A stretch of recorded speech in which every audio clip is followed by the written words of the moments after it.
Attention chiropractors, slayers of subluxation, unleashers of the imprisoned impulse. I am Dr. Anthony Pellegrino from ChiroEdge, and welcome to this week's episode of the Chiropractic Research Breakdown, where each week we break down the most relevant chiropractic science and philosophy to empower you with the ammo and certainty necessary to change your community from the inside out. Diving deep into today, a study from 2009, the Journal of Manipulative and Physiological Therapeutics. Developmental delay syndromes, psychometric testing before and after chiropractic treatment of 157 children. This study looked at a case series of 157 children who were suffering with developmental delay syndromes. These included dyspraxia, dyslexia, ADHD, and learning disabilities.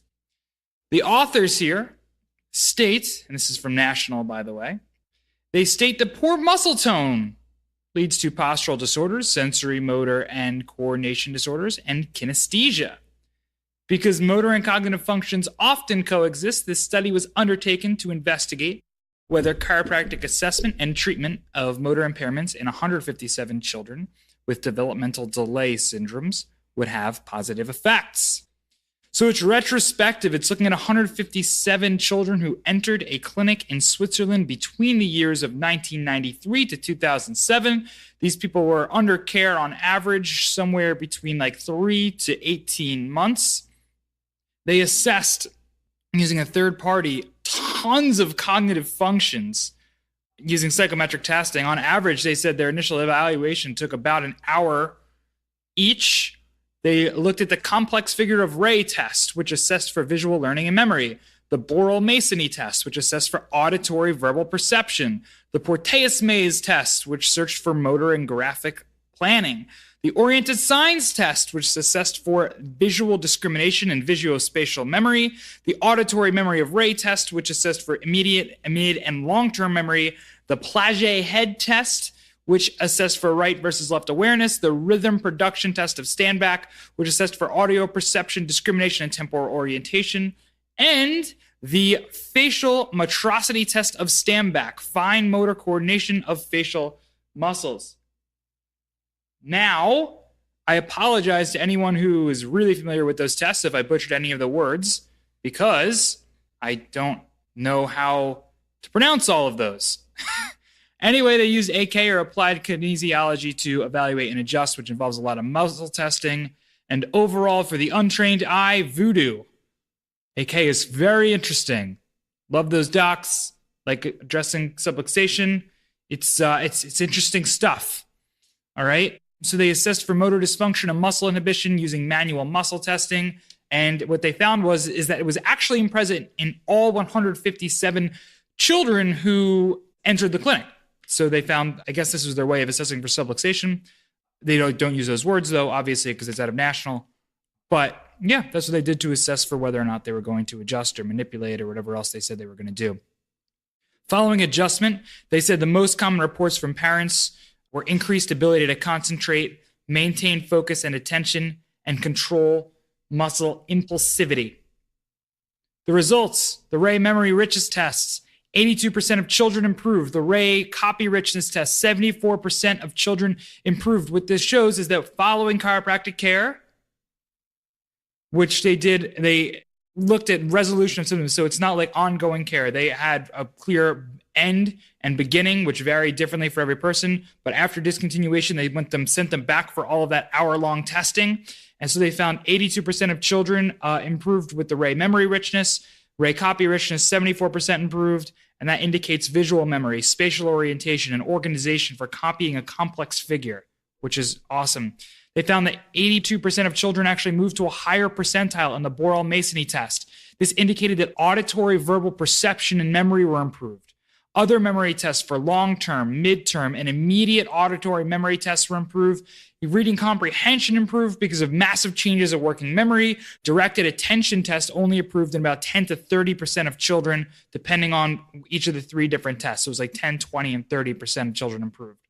They found that the most common joint dysfunctions or dysfunctions that they found were in the upper cervical area and the cranial areas. So cranial work and upper cervical, which interestingly, what they noted was after these adjustments, when they corrected that subluxation, they had the highest changes, the quickest changes in sensory motor integration right afterwards. So what I actually do like about this is they're not saying that they just went ahead and manipulated the atlas or manipulated the upper cervical area or just did cranial work on every single child. They assessed to see if that was actually the area that needed to get adjusted. And when it was, they adjusted it. And it just so happened that when doing that adjustment, that is where they saw the biggest changes in sensory motor integration. This is hugely important, right? Because we can say all day that an upper cervical subluxation will affect sensory motor integration.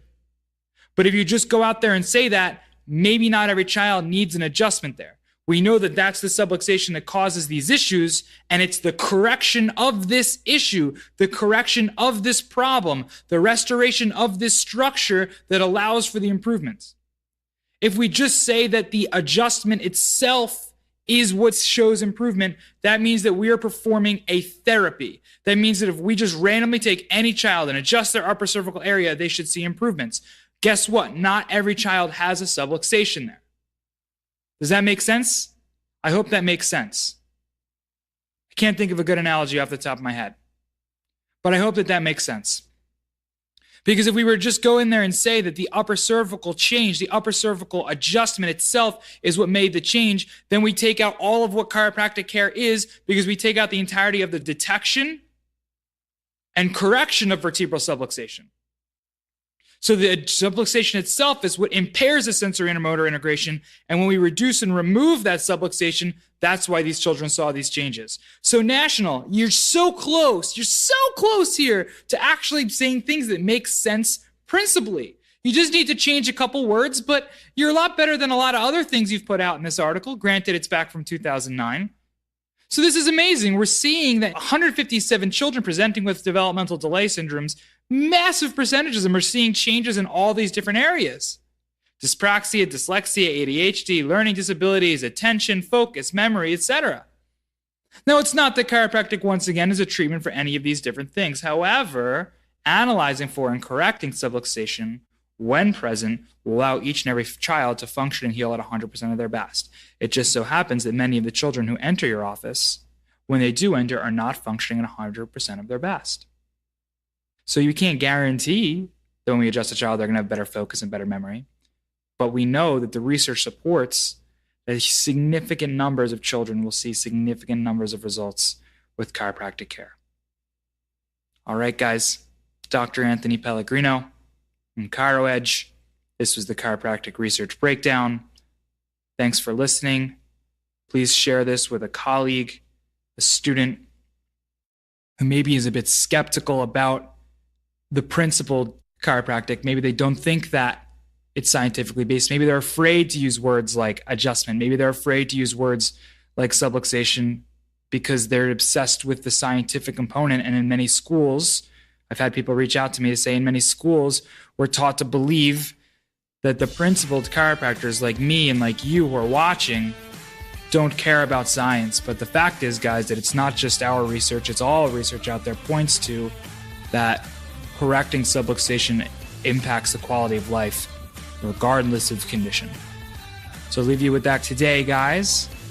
Dr. Anthony Pellegrino from ChiroEdge. I love you. Go slay some subluxations.